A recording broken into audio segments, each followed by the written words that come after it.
All right, we're going to get started. We have a lot to cover today. Welcome everyone to our kickoff town hall from the Environmental Markets Association. If you don't know who I am, if this is your first time experiencing an EMA webinar, I am Lauren Lemunyan, the Executive Director of EMA, and I will be helping out on the back-end logistics. So if you have any questions, feel free to message me directly or send me an email, and we'll get started. So as I mentioned, as you were all logging in, we have over 150 people registered. So clearly this is important, or we did a really great job marketing. Either way, we're really excited about it. We have 4 amazing panelists who are ready to share their knowledge, their insight about what's going on with the GHG protocol, with the current steps with the survey. Just so you know, this is the first of many conversations that we're going to have. So if we don't cover everything, we do have a call set up already on January 24th. So keep that in mind. You have all been muted. If you have questions, feel free to use the chat function. We will be recording this and having it available within a couple days, depending on any edits that we need to do. So if you are not familiar with EMA, here's a little bit about us. EMA is a 501c6 trade association founded in 1997, and it represents the interests of companies that are involved in the trading, legislation, and regulation of environmental markets. And EMA's mission is to promote open, competitive, and tradable environmental commodity markets and market-based solutions as a long-term sustainable solution to solve environmental challenges. And that's what we hope to do today. So I'm going to let Katrien Hofer, who is the chair, the board liaison of the Market Principles Committee, and also a hard focused on this topic with Sol Systems. So he's going to be wearing 2 hats. I'm going to first turn it over to Katrien to introduce himself. We're going to introduce all the panelists, and then we'll have some short presentations, and then it's going to be opened up for dialogue. So Katrien, if you want to take it away. Thanks, Lauren, for that very nice introduction. Quick background about myself. I've been transacting North American environmental markets for about 12 years across a variety of instruments, RECs, carbon, RINs, wetland mitigation credits. So very familiar with passionate about the importance of this space to sustainable development. I am working at Sol Systems, which is the leading renewable energy developer that provides our customers sustainability solutions from on-site development, off-site development, investment solutions, as well as environmental commodity solutions. And very excited to be here today to speak with all of you.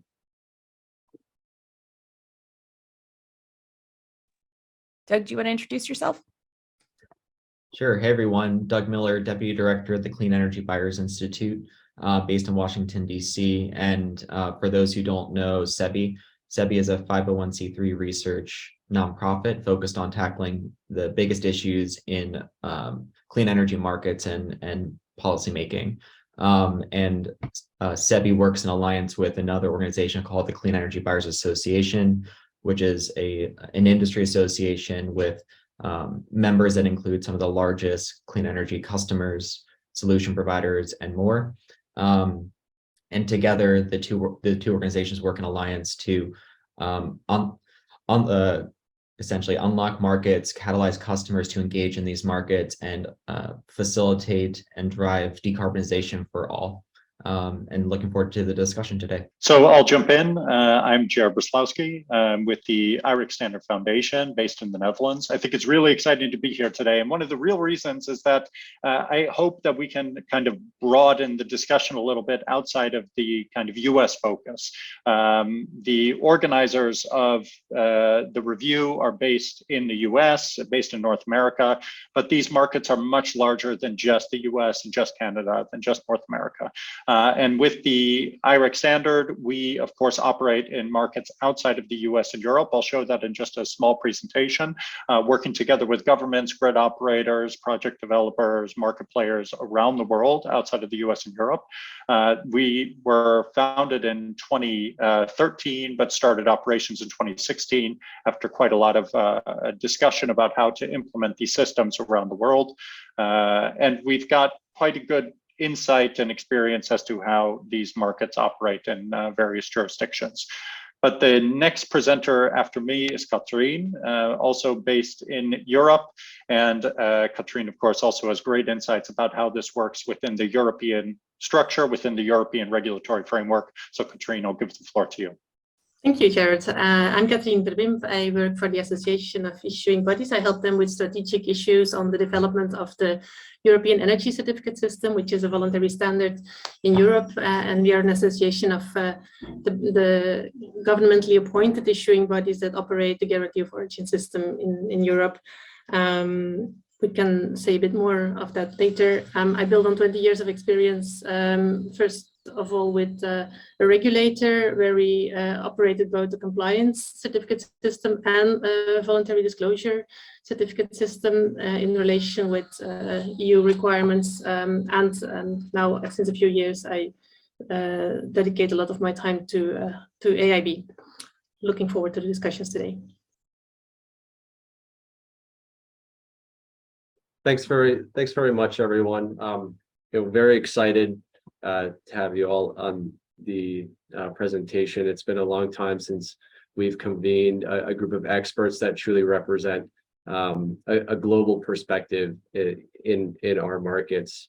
On the screen, there are a few topics which we hope to address during the session today.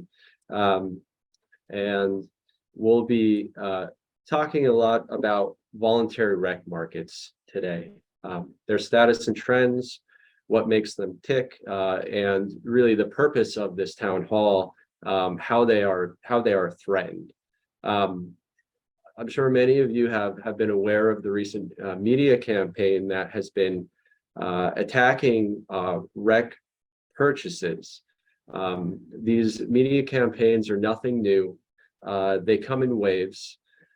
But this round happens to coincide with the Greenhouse Gas Protocol Scope 2 guidance update. And it's also happening at a time where the voluntary REC markets have a lot of wind behind their sails.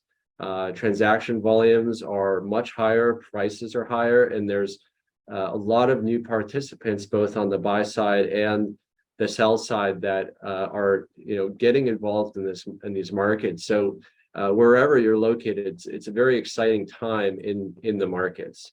The stakes in this process are also higher because of an interrelated and ongoing effort, the U.S. Securities and Exchange Commission, where they're also working on a rulemaking for carbon and ESG disclosure. And if you read that draft rule, it references the Greenhouse Gas Protocol as a potential greenhouse gas inventory accounting framework. And based on the media campaign and the attacks that are really misrepresenting the value of RECs, there has really not been an adequate response yet to the criticisms that are being made. And the debate is incomplete and one-sided, and really requires practitioners who are building these markets to show up and educate people that are running the process. And without active participant engagement, there are a couple major risks that we wanted to flag for both purchasers and producers. And on the for purchasers, there's a risk that we could end up with far less flexibility in pursuing action in claiming progress with RECs. And for producers and developers, there could be much less investor confidence in underwriting RECs as project finance revenue stream. And these issues are global in nature, and they impact voluntary and compliance markets in different ways. And this is going to be, as Lauren was mentioned at the beginning of the call, this is the beginning of an ongoing discussion. This is going to be a long process, and this is going to impact a lot of markets and products that people trade over time. Right now, the Greenhouse Gas Protocol Scope 2 guidance, which addresses emissions associated with electricity or steam or heat purchases, allows REC purchases to zero out emissions. And this is enabled by market-based accounting. And there's a very real threat that we lose market-based accounting. Market-based accounting, it's a methodology that allows an entity to report greenhouse gas emissions based on contractual purchases. And this is a foundational concept to compliance and voluntary markets. It's a mechanism that encourages climate actions because it allows those investments or those purchases to actually get credit for the actions that are being taken. When EMA started to become involved in this discussion, we realized there's, at the top of this pyramid, in the graphic at the center of the screen, there are a lot of discussions occurring in this area about instrument standards, eligibility criteria. It really ties to the environmental integrity of the actions, or the emission reductions integrity. And there's a lot of exciting conversations that's happening in this area. There's 24/7, there's emissionality. And when we looked at that, those are exciting conversations. And those are important to evolving RECs as we move into the future. However, those solutions, to be effective, they require market-based accounting and tradable environmental instruments to work. And we didn't feel like there was enough discussion occurring about the importance of these mechanisms that today is really accelerating investment and accelerating climate action. There really is no credible alternative to work with that can achieve the scale of the action. And simply put, people have to get credit for taking action. From a buyer's perspective, it's really not easy procuring sustainability solutions. And in the voluntary market, there are a few reasons why buyers are taking proactive action. It can be for ESG credentials, or it can be maybe a hedge against future compliance regulation. But the key here is the action is voluntary, and we're talking real sums of money in investment here. And so if we want that voluntary action to continue and that capital to keep flowing, there must be a reward mechanism for that to take place, and that occurs in a market-based accounting system. This is the Nature Climate Change article that many people have probably heard about. It's being cited very widely by journalists in the media, and it essentially asserts that emission reductions from RECs are not real. When you read the article, untangling the article's arguments is not straightforward, but there are at least three arguments the paper makes. One is about additionality, one is about double counting, and the other is about emissionality. Additionality is, but for a certain revenue stream, a project would not happen, or emission reductions would not happen. Double counting, addressed in this paper, ties to somewhat of an inherent limitation in a dual reporting framework that allows people to use location-based and market-based accounting at the same time. And that really flags there's a data issue that needs to be addressed that I'm sure a lot of panelists will talk about more on this presentation, I hope. And the emissionality argument is related to additionality, but that's tied to the emissions impact that occurs from new projects. I'm going to spend over the next few slides. I'm now going to put my Sol Systems hat on as a renewable energy developer and financier, and drill into this additionality argument. It's a flawed assumption that no REC or market-based instrument purchase creates renewable energy project additionality. It's just simply incorrect, and and the debate is not as simple as PPA good, REC bad. That's a gross oversimplification of how project finance realities work. And almost all project finance transactions rely on a REC to convey the environmental attributes. And what has been concerning as a developer raising capital in these markets is the confusion about how additionality really works, and how the combination of project-specific REC deals with aggregate REC market purchases, and very importantly, overall investor confidence in the future value of RECs leads to causation. This is not theory. This is practice. These things do drive additionality and do help new projects pencil economically.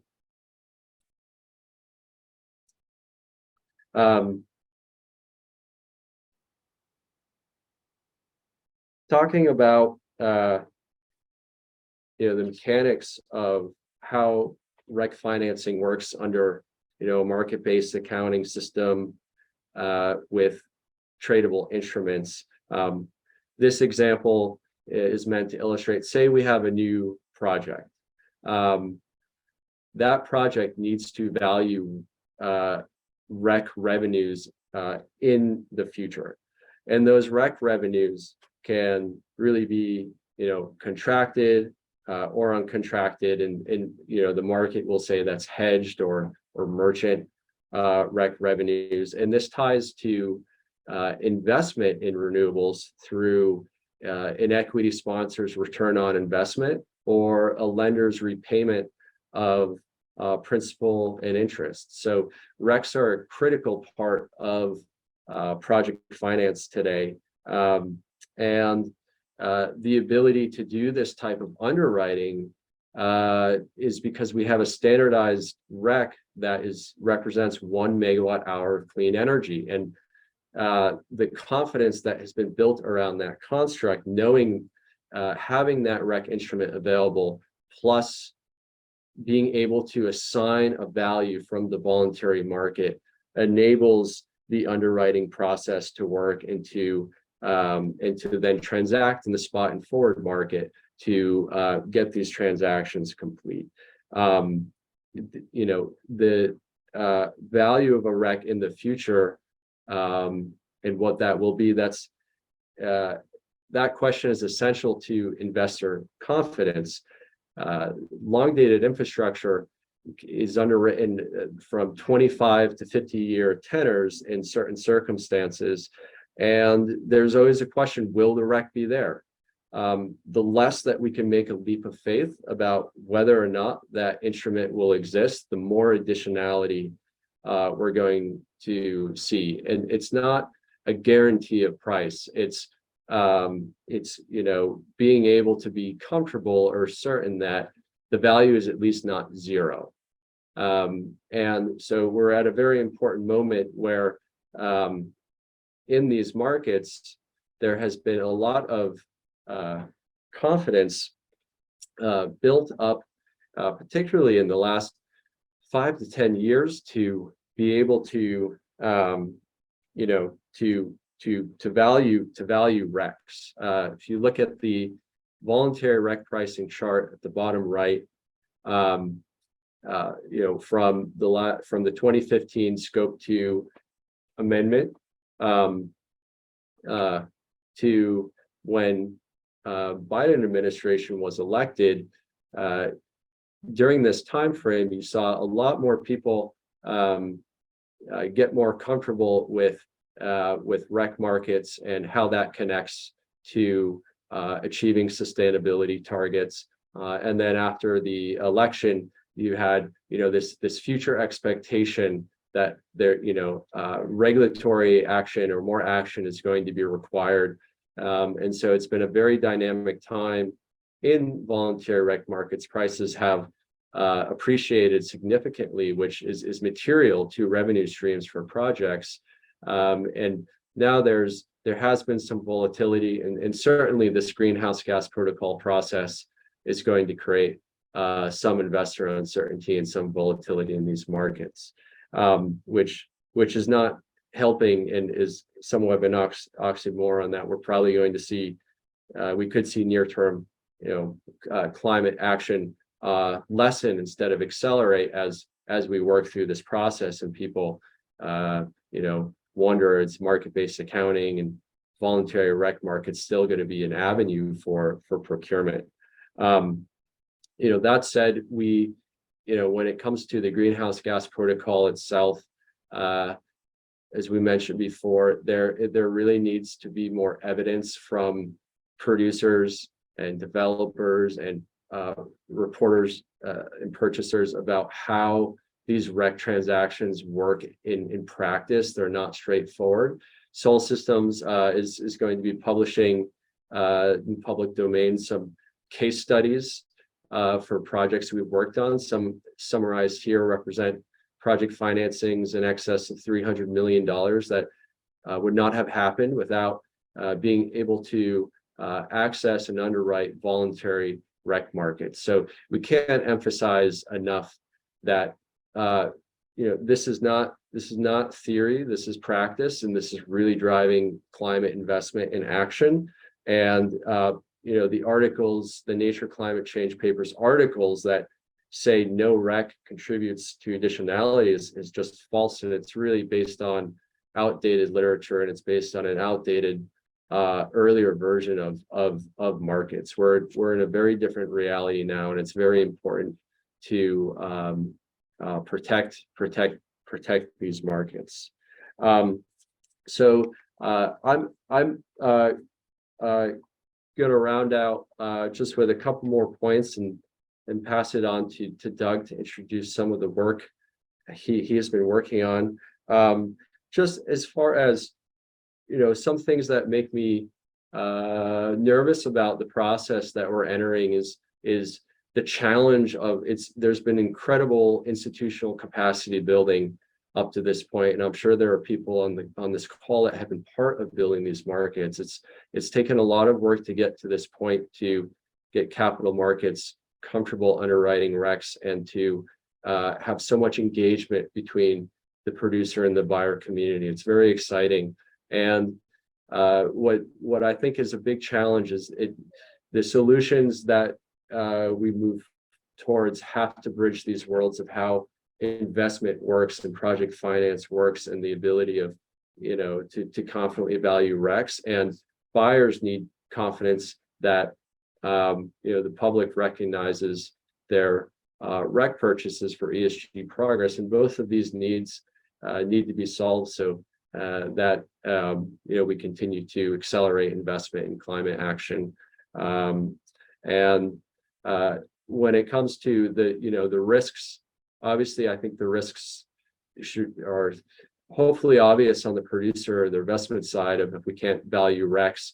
And on the buyer and reporter side, there is waking up in a reality where procurement options are lessened and narrowed is going to be a challenge, and it's going to slow progress as well. Right now, there's a very flexible, lot of flexible procurement options. If there's a very narrow prescription that you can only do, say, an on-site physical PPA with a REC, and that's the only thing that can count, or other very narrow transactions count, that that's a challenge because that doesn't always work with the unique circumstances of buyers. Some smaller buyers don't have good enough credit ratings to enter into physical transactions like PPAs. And some buyers don't have a balance sheet or an in-house energy team. And others have operational considerations that make it hard to take certain actions. So it's very important to, keep flexibility in the and keep as many tools as possible for the market to achieve climate action. So I'll pause there, and I'll pass it on to Doug now so he can talk more about the work he's doing at the Clean Energy Buyers Institute. Thank you. Thanks, Christian. So I see here that we have the 3 top line principles from CEBI, but before going into that, I just want to offer a couple of introductory remarks that build off of what Christian shared. So first, some take-home messages I think that are important that elevate and amplify some of what Christian mentioned during his presentation. One, there is a risk, a tremendous risk with where this GHG protocol process goes, but we at CEBI are looking at this as also a tremendous opportunity to expand markets, introduce new options, so we can better optimize and target grid decarbonization investments. And we know that greenhouse gas accounting matters because this creates the individualized incentive to solve a collective action problem, grid decarbonization for all. And we want a grid. We don't, that's what provides this CFE for everyone. It's important that everyone on this line gets involved in this process. I urge you to submit your own comments because the quantity and quality and number of perspectives captured matters in this process. It sets the tone for what will be reviewed. So please submit something by February 28th. And CEBI will help. We will be sharing guidance and helping folks who want support with what to submit. So keep an eye out for that. And just a couple of other comments. So thinking about this whole process, we know that policies matter, but we also know that markets matter.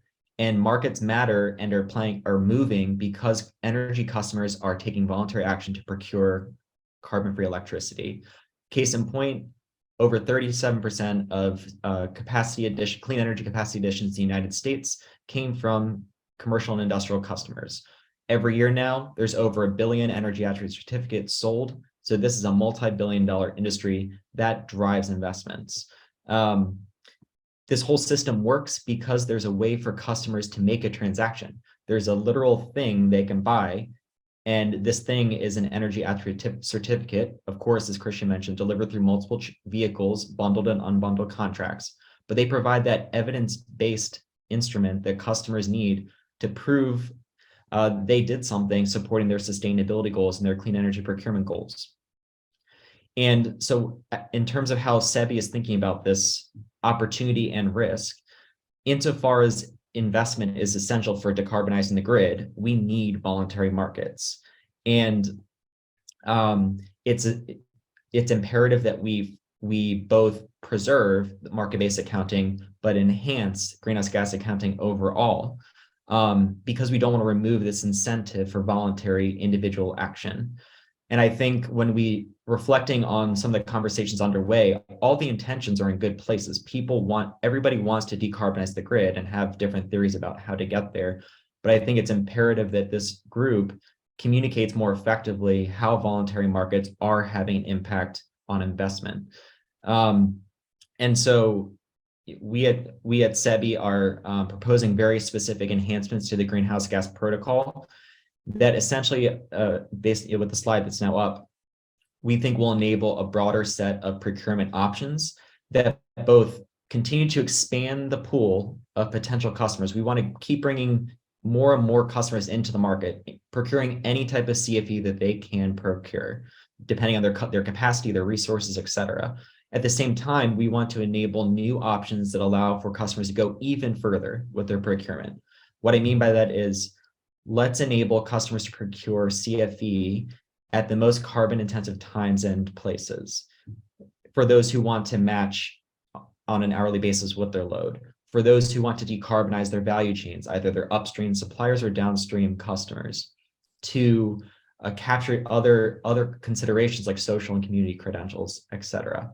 And for us, greenhouse gas accounting is one of those pillars that are necessary, as well as capturing more types of attributes on energy attribute certificates.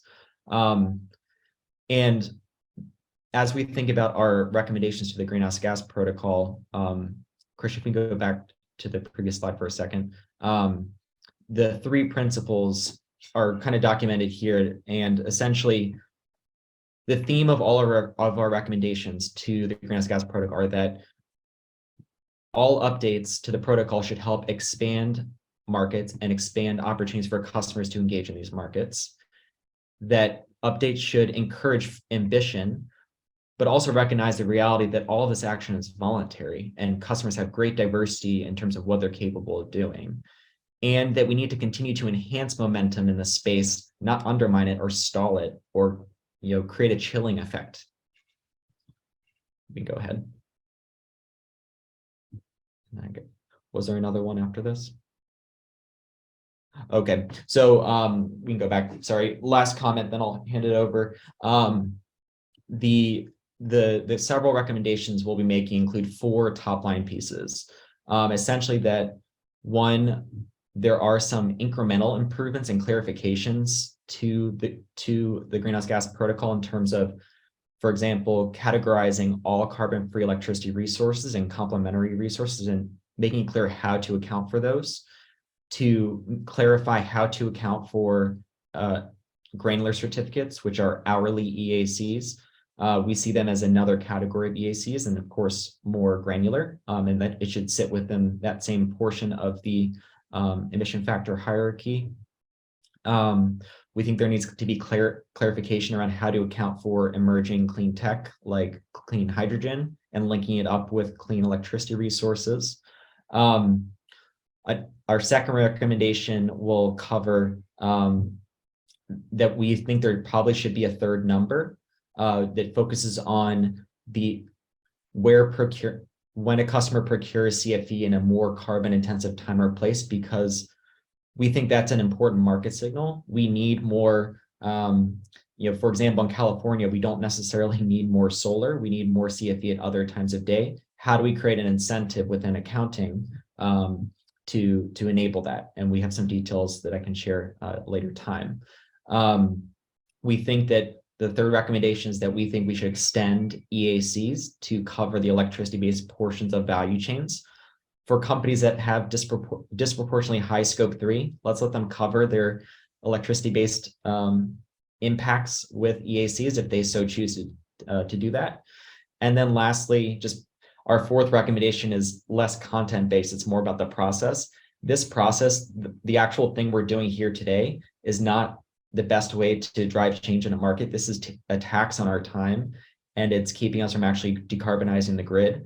We believe there should be a more dynamic and agile process, and one that considers the negative ramifications of potential decisions in this protocol process. And that's it for me for now.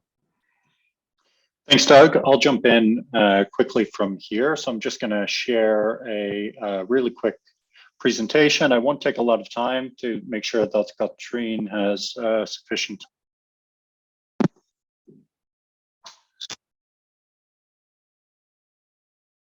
So just making sure that everyone can hear me. I just have my headphones drop out. Good timing. So thanks a lot for the thumbs up, Doug. The context in which we're discussing this, of course, is that there's 3 major standards around the world for EACs, energy attribute certificates. The North American REC market, which most people on the call are familiar with, and they're probably using on a frequent basis. The European Guarantee of Origin market, which we'll hear quite a bit about from Katrien, and of course the IREC standard internationally. The North American market and the European market were developed really in 2001, in the late 90s, early 2000s, and have developed and improved in just a natural way with stakeholder support, lots of meetings, lots of regulation, and lots of developments over the last 20 years. Just as an example, I mean, the Association of Issuing Bodies is an organization that Katrien is representing, and other organizations like RECs, Energy Certificate Organization is have been working for upwards of 15 years collaboratively, having multiple meetings a year on the improvements associated with the guarantee of origin in Europe alone. And this is taking place in Europe, not involved at all with the North American context, wasn't even really connected to the Greenhouse Gas Protocol at all. The Greenhouse Gas Protocol came in 2015, and at that time there was already a very robust and lively market and quite a lot of regulatory developments taking place as well. But that goes to show that in 2015, there was already, of course, a strong market of guarantees of origin in Europe that was supported, you could say, in 2015 by the recognition that market-based mechanisms should be used as an accounting framework under the Greenhouse Gas Protocol Scope 2. And you started seeing really a huge development in kind of the impact of these markets as well. In 2018, we were already seeing that guarantees of origin were playing a significant role in subsidy-free offshore wind projects. But that hasn't changed at all. Just in December 15th of last year, so less than a month ago, you already see, and this is in Dutch, I understand it's in Dutch, and I just want to give the context that this is happening outside of North America. This is also happening around the world, and these instruments are playing a role in markets that are not connected to the US and Canada. And you see specifically here in Dutch on the screen, it says that due to Amazon's purchase of guarantees of origin, it was able to create essentially this large offshore wind turbine. Now, these offshore wind turbines in the Netherlands are being created based upon auctioning of the land that are off the shore of the Netherlands. This is here at the bottom. Let me pull up a laser pointer. This is the coast of the Netherlands for those of you that are not familiar with it. And these areas here are the allocations of offshore wind areas that can be tendered for. This specific tender here that we're talking about, this Holland coast specific area, was tendered. There were 49 applicants. 28 applicants filled the criteria, and essentially the lowest price was able to do this. So the criteria was based upon the value of the financial offer for the space, the financial contributions and guarantees of the developer, contributions of the energy supply to the energy supply, and of course, contributions to the ecology in the North Sea.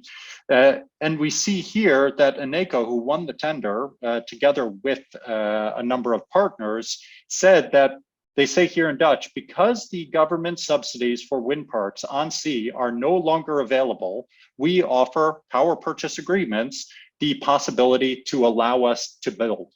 So we don't argue, of course, that power purchase agreements are part of this entire equation, but Eneco isn't likely doing 100% of this generation as part of a power purchase agreement. The risk is far too much. So there's, of course, a portion of this project as well that will not be done through this type of long-term contract. And potentially Eneco is just a retailer in the Netherlands. It could also be that they're going to be doing this and delivering this to their retail clients, or even selling this on a market to be able to make this possible. So it's not just PPAs. We know that PPAs are having a huge impact on the market, and we see that again and again and again. All you need to do is Google new renewables and PPAs to see the impact PPAs are having. But this is beyond just PPAs. This is about a market-based mechanism that is really increasing in the development and growth of these markets. As a specific example, the Netherlands, just to focus on this again, is a full disclosure framework, meaning that every single user, myself, my neighbors, the company down the street, has to, by law, have a guarantee of origin connected to their consumption. Meaning that it's not just guarantees of origin for renewable electricity, but also for non-renewables, gas, nuclear, even coal, because it's all about providing an accounting information as to who is responsible for the emissions on the electricity grid and who is not responsible. So this is already a clear element of the legislation of the Netherlands, but also the legislation of Europe. And we'll hear more about this in just a little bit. So this concept of the guarantee of origin, the energy attribute certificate, the REC, as an accounting instrument itself is already embedded in legislation around the world. And you see this as well from December 11th of 2022, again, less than a month ago, with the Australian system looking at a guarantee of origin scheme. And they say, Many of these voluntary schemes apply a market-based scope 2 emissions accounting approach, which makes use of tradable renewable energy certificates to account for zero emission electricity. And they say that these renewable energy certificates for verifying and tracking the use of renewable electricity in the production of hydrogen and other low emission projects. The important aspect here is that the guarantee of origin in Australia that they are looking to develop as part of this consultation project will be the only way to claim the use of renewable electricity in the entire country of Australia. So regardless of what's happening with the Greenhouse Gas Protocol Scope 2 guidance process, this is already taking place in legislation around the world, whether it's Europe, whether it's the US, or whether it's other markets as well. Now, the IREC standard as an organization works with stakeholders around the world to implement the International Attribute Tracking Standard criteria and relevant certificates. We work with governmental authorities such as the Department of Energy of Abu Dhabi. We work with grid operators, we work with regulators, and of course, lots of stakeholders. So this is also, even though we only started in 2016, being embedded in legislation around the world. And this is something that you'll see more and more and more. So while the Greenhouse Gas Protocol is a voluntary framework, this is already coming into conflict to some degree with some of these national requirements to look at guarantees of origin themselves as pure accounting instruments. The IREC Standard Foundation, just one last slide on us as an organization. We are a standard setting body and we work on a kind of checks and balances system with market facilitators and market players, each of them being able to check and make sure that there is adherence to rules and the development of these markets are being done in a reliable and robust fashion. If you have any questions about the IREC standard as an organization, please feel free to reach out to me. We're working on a number of developments, including a number of different what we call product codes, the development of the electricity code, which I just described a little bit in detail, carbon removals, hydrogen, point source reduction, methane intensity, biogas. These are all based upon the principles of fact-based and agnostic tracking systems, whether that is based upon book and claim or mass balance in some cases. So it's really based upon the criteria that it is fact-based and technology neutral implementations of various types of tracking systems and information systems to end users. With that, I will stop my presentation. Happy to take any questions you may have, and I'll give the floor to Katrien. Hi, happy to just let's see whether I can share my screen to follow up on this. Do we see PowerPoint? Not yet. There we go. Okay. So actually here, yeah, quickly sharing on our experience of working on preventing double claims in itself and double counting, which has been keeping us busy, I think now for 20 years. And I think I come down to the fact that consumers make origin claims, and I haven't found another instrument yet today, after 20 years, than the guarantee of origin or such a similar instrument to prevent double claims of these energy origin and the energy sources of supplied energy. Who are we? We are the Association of Issuing Bodies. We are a non-profit association in Europe, vested in Belgium. Our members are 36 issuing bodies of guarantees of origin that are appointed by their governments for issuing guarantees of origin in their country. And all of our members are issuing guarantees of origin. 31 of them issue GOs for electricity, or 32, sorry. 4 of them issue GOs for only gas, and 16 of our members are today appointed by the governments for issuing gas guarantees of origin. So 12 of them for electricity and gas, and several for only electricity or gas. Several of our members are also competent bodies for supervision of electricity disclosure, and I'll say a bit more on that in a second. And together in this association, we operate the European Energy Certificate System, which is a standard that the issuing bodies have co-created and co-operate today. It has 3 pillars. It has a rule book, the EECS rules. engaging into quality and harmonization, basically. It has an IT hub facilitating cross-border transfers between the members of these European issuing bodies, allowing account holders in different countries to transfer guarantees of origin to an account in a guarantee of origin registry in another country in a standardized way.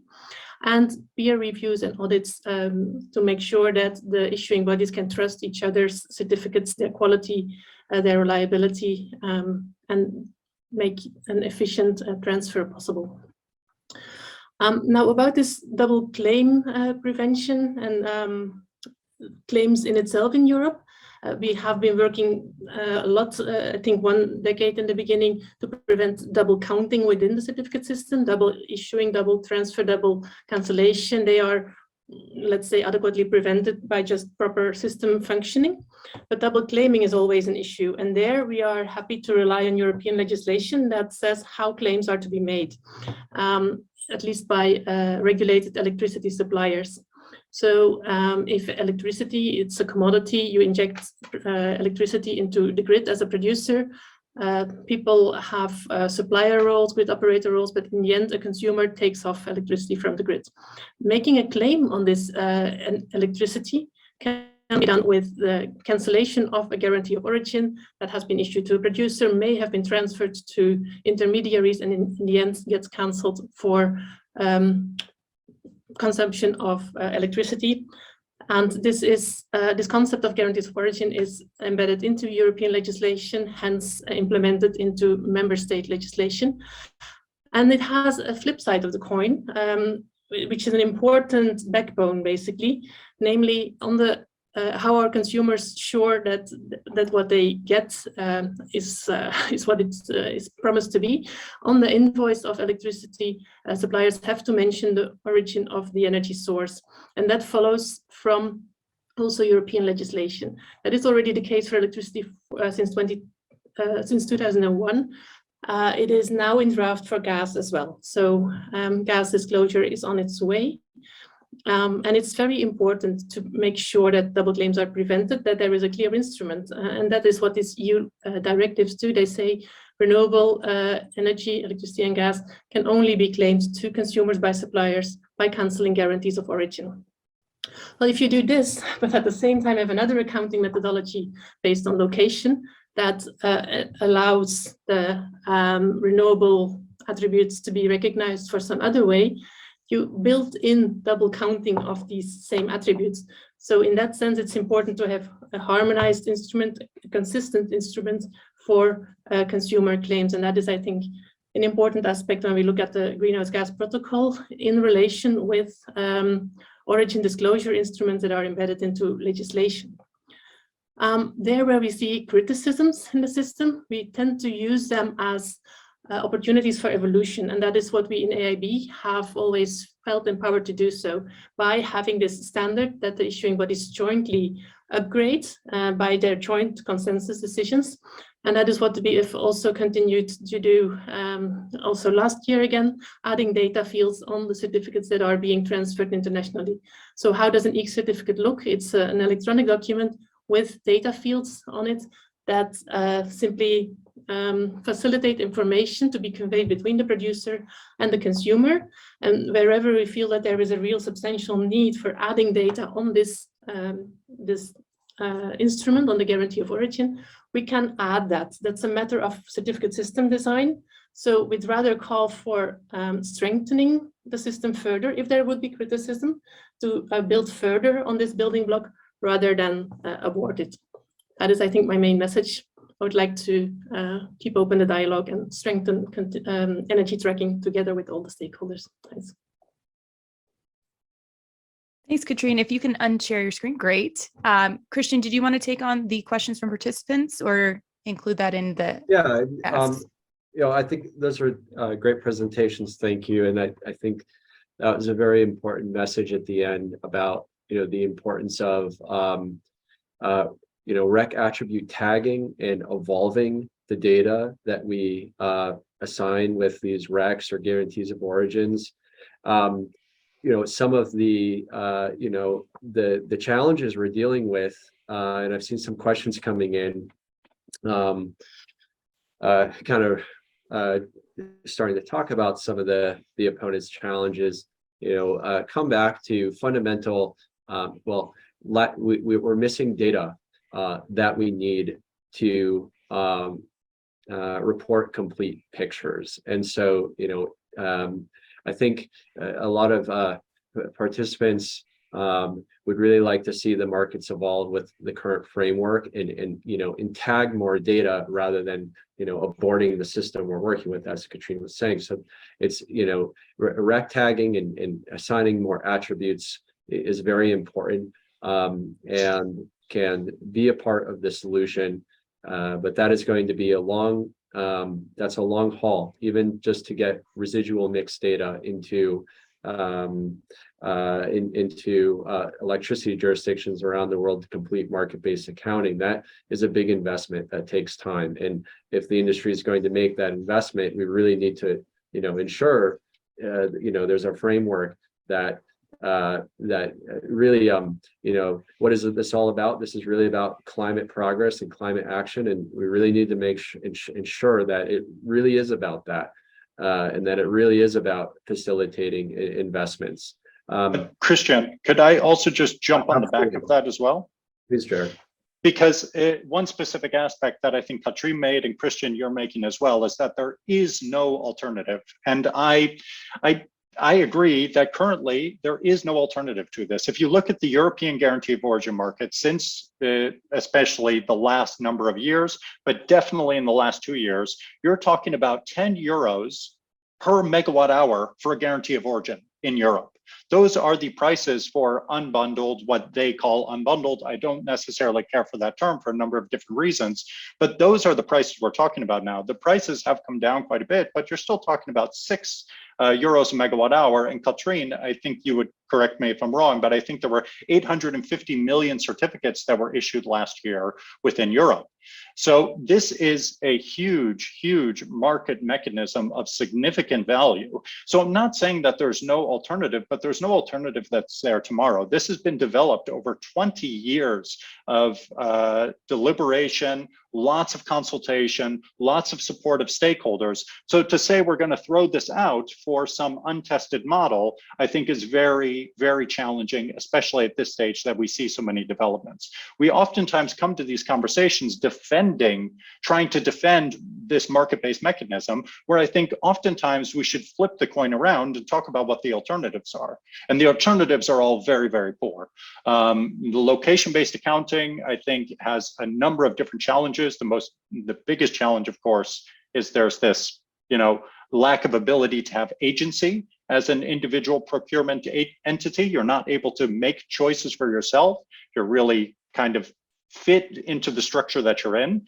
Essentially, if we go to a 100% location-based method, the only way to claim renewable electricity is for all industry in Europe to move to Norway.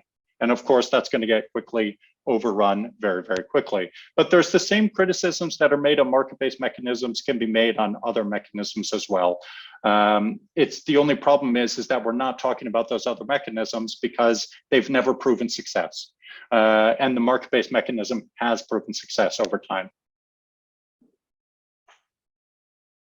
Thanks very much, Jared. There are a couple of questions that have come in, and maybe we'll start to wrap up this presentation and focus it on the discussion around the stakeholder asks, and they're listed on the screen here. Of it's very important we get more market practitioners engaged and informing the record and creating case studies and more data and evidence, and to show that these markets are working and how they're working is very important. There's a question that came in. I think we might have a minute to address it, which said, don't the Green E rules for voluntary RECs essentially cover the concerns about RECs that the greenhouse gas protocol is bringing up? And the Green E standard, and it's an interesting question because there are temporal and geographic rules in place that really, try to focus on additionality in terms of using the Green E standard. And I think other panelists might be able to speak to a little better on the call right now than me, but we're potentially dealing with a process where the arguments that are being made are challenging to address, given that it's some of what we're presenting is being dismissed, or it's just not believed. And that is why it's really important to get written responses on the record. And I believe a number of organizations on this call are going to be having follow-up workshops to continue discussions about how to effectively engage in the greenhouse gas protocol. I'm not sure if there are any panelists that want to add on to that. I can add just briefly. So one thing just that's important to note is Green E is historically and primarily a US centric standard. And it was largely born out of the fact that the US has a dual market system with compliance and voluntary REC markets, but that's not the case outside the US. So it's just an important nuance. And to Christian's point, the critiques that some folks have raised are more fundamental than the Green E does articulate all of the rules and standards properly as we see them. The critiques that people are making are that markets don't matter per se, that procurement isn't driving procurement, and that companies should not get credit for procurement they're making, and or that only some procurement should count. And from our perspective, we think the system that has been built, as you're building on Jared's comments and Katrien's, we've built a system where there's a consistent comparable instrument across markets. The company can transact, use for a fact-based claim about their procurement of a zero carbon megawatt hour. And that procurement is the system that creates the private incentive to drive more investments, et cetera. And so to some of these points, the critiques are actually on some of these more very baseline assumptions about how markets work and the role of markets in driving investment. And we essentially, why we really are urging folks to engage in this process, share your case studies, examples, any other evidence you have, is because some of these baseline assumptions could dissipate with folks who haven't necessarily engaged in these markets before. All well-intentioned goals to help drive grid decarbonization, but it might lead to an outcome that ultimately, from our perspective, leads to less decarbonization, which would really be shameful. Just one last point, and I know we're coming up on the time pretty soon, but Lauren, I'll let you make a decision on that. I just really want to state very clearly that everyone on the call should at least provide some feedback to the Greenhouse Gas Protocol Scope 2 guidance document, the survey that is taking place right now. That response doesn't need to be long. It doesn't need to be difficult. Just state the facts about how you are using these mechanisms, if they are benefit to you and your organization, if there would be challenges if the mechanisms did not exist. So I do think that having a lot of feedback from a lot of users, this is a great opportunity to do that. We've never really done this as an industry, collected all these responses in a single place. So I do agree with Doug that there is a lot of potential benefits from fulfilling this survey and really getting these comments out there. So please provide your comments, go to the survey. It doesn't need to be difficult. Just make it as easy for yourself as possible, but provide some comments.